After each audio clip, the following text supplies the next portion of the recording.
Down goes Bama. Can the Crimson Tide bounce back? And will Deion Sanders replace Nick Saban? Let's talk about it. Hey everyone, what's going on? This is the FanBuzz Weekly. My name is Patrick. I'm here with my co-host Tyler. We have a good show lined up for you guys today. I think the first and most pressing thing we need to talk about in college football is the Alabama Crimson Tide, namely after a huge Texas loss. Tyler, how do the Alabama Crimson Tide bounce back from this, if they can bounce back from this, and what's their ceiling?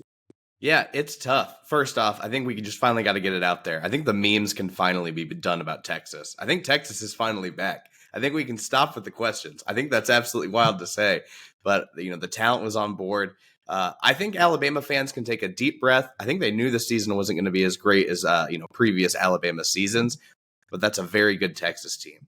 That being said, there's still a handful of roadblocks in the way for this to be a successful season. I mean, coming up, you have Ole Miss, you have LSU, Tennessee. If they make it to the SEC championship, and that might still be a big if, you're probably going against Georgia or someone like that.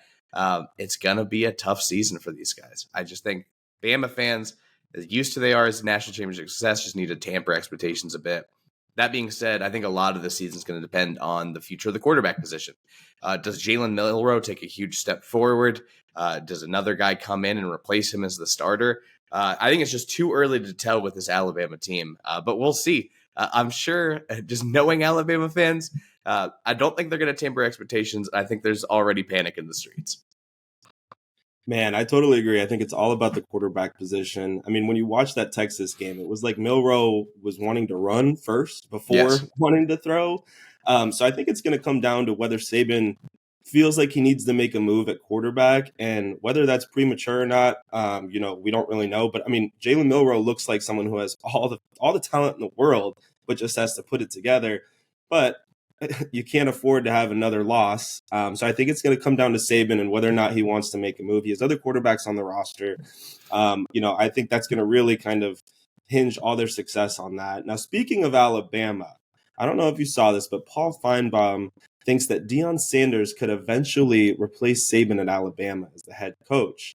What are your thoughts on that? I mean, it's almost unfathomable at this point, but what are your thoughts on Deion Sanders and Alabama? Okay. Ridiculous. That's just a preposterous statement. I mean, I get it. And I think us as FanBuzz were a little critical of Deion Sanders early on. I do believe now, Deion. I do believe. Incredible first two games for you guys. All the credit in the world. That being said, Alabama really likes finding these established head coaches with Bear Bryant and Nick Saban. The successor to Nick Saban has probably already been decided. It's probably way before Deion was ever even a head coach. I just can't envision it. I don't think it goes with the culture that Alabama's built. I will say, I think as far as other established traditional programs, I think Alabama is doing a better job than most. Talking about Clemson, embracing the transfer portal and NIL. But that being said, I think it's too much of a big jump. We have no idea when Saban will retire. Who knows what happens in the future for Deion? This could be one of those situations where, like other previous programs, you get that influx of talent in year one, but you can't progress on and on because of your influx of transfers.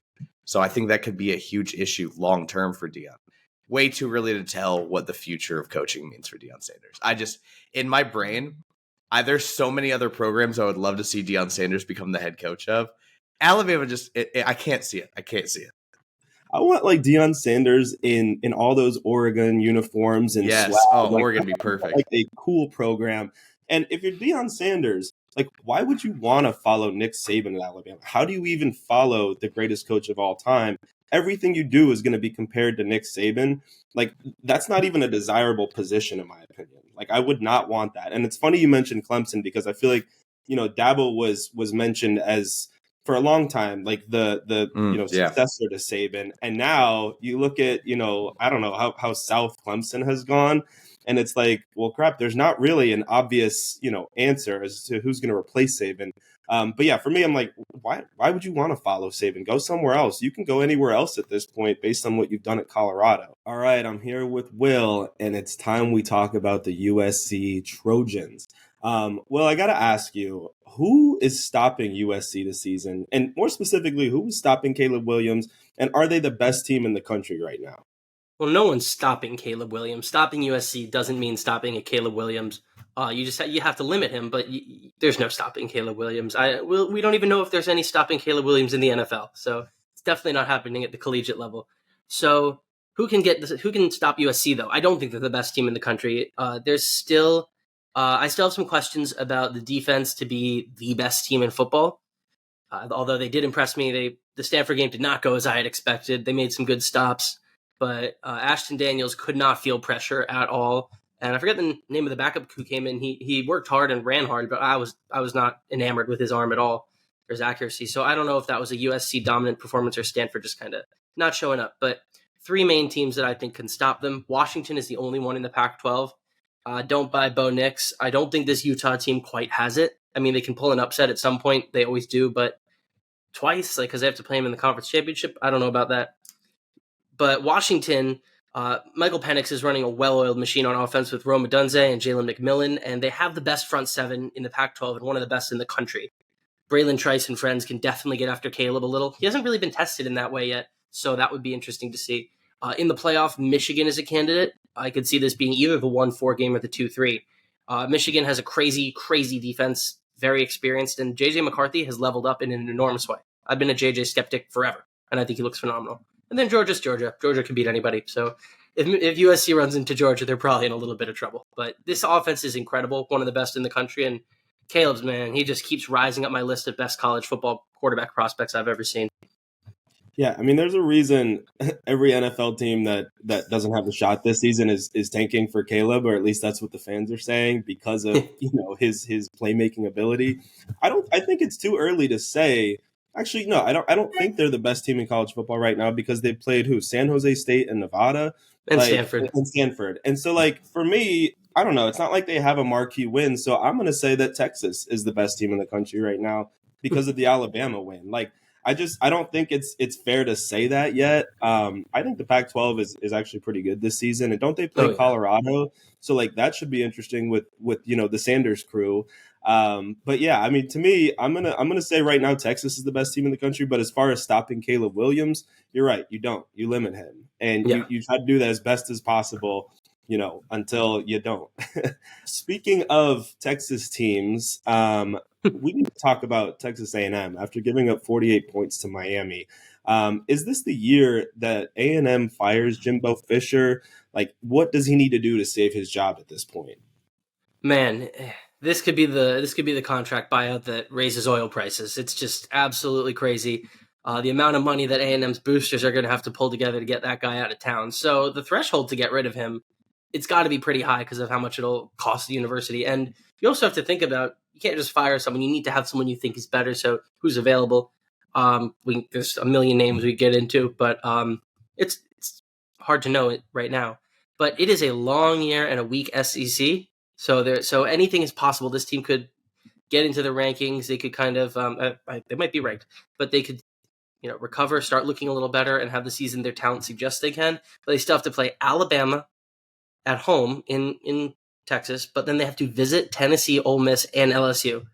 That's an incredibly tough collection of games. Those could all or almost all be losses. I think 8-4 is a realistic ceiling for them. Maybe 9-3, but I don't know if that's enough for Jimbo to keep his job. The thing we have to look at though is recruiting. Jimbo secured the top recruiting class in the country in 2022, and he was a little bit down last year, 15th, but that's pretty solid, and they're pacing for top 5 in 2024. So you would lose a lot of recruiting continuity. You might get decommits. So that would be a big hurdle for me if I'm thinking about firing Jimbo Fisher, losing my future talent. Yeah, I feel like that's the same problem that people are having at Florida with Billy Napier. It's like they don't like what's happening on the field, but when you turn to the recruiting classes and you have a top 5 class, that's the one thing you can kind of hold on to, which is what I feel like Aggie fans are probably doing. But at what point, do you have to say, hey, it's time to start winning games? Because he's had too many seasons at this point. And out of the games you just listed, I think they lose 2 or 3 of those 4. So, I think you're right. 8-4 or 9-3 is probably best case scenario, but it doesn't get them in the playoff. So, and the fact that the SEC is only going to be stronger with Texas and Oklahoma, Like, I just think, and I agree that, like, you know, they're going to need to find someone else if they do it, but Jimbo's not getting the job done, at least not at the level that A&M expects and for what they're paying him.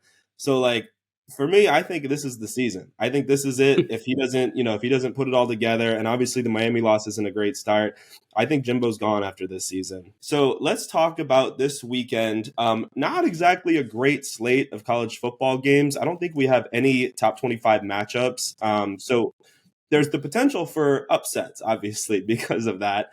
So do you have any teams on upset alert? Let's hear these crazy picks. I'm not going to do, I think I know what you're going to go with. So I'm going to try and avoid it altogether. Michigan State is kind of having a rough week with this Mel Tucker story, which keeps developing, keeps getting stranger and stranger and stranger. And Washington, I think, as talented as they are, they have a ton of offensive weapons. I think they can get a little sloppy with turnovers and things like that.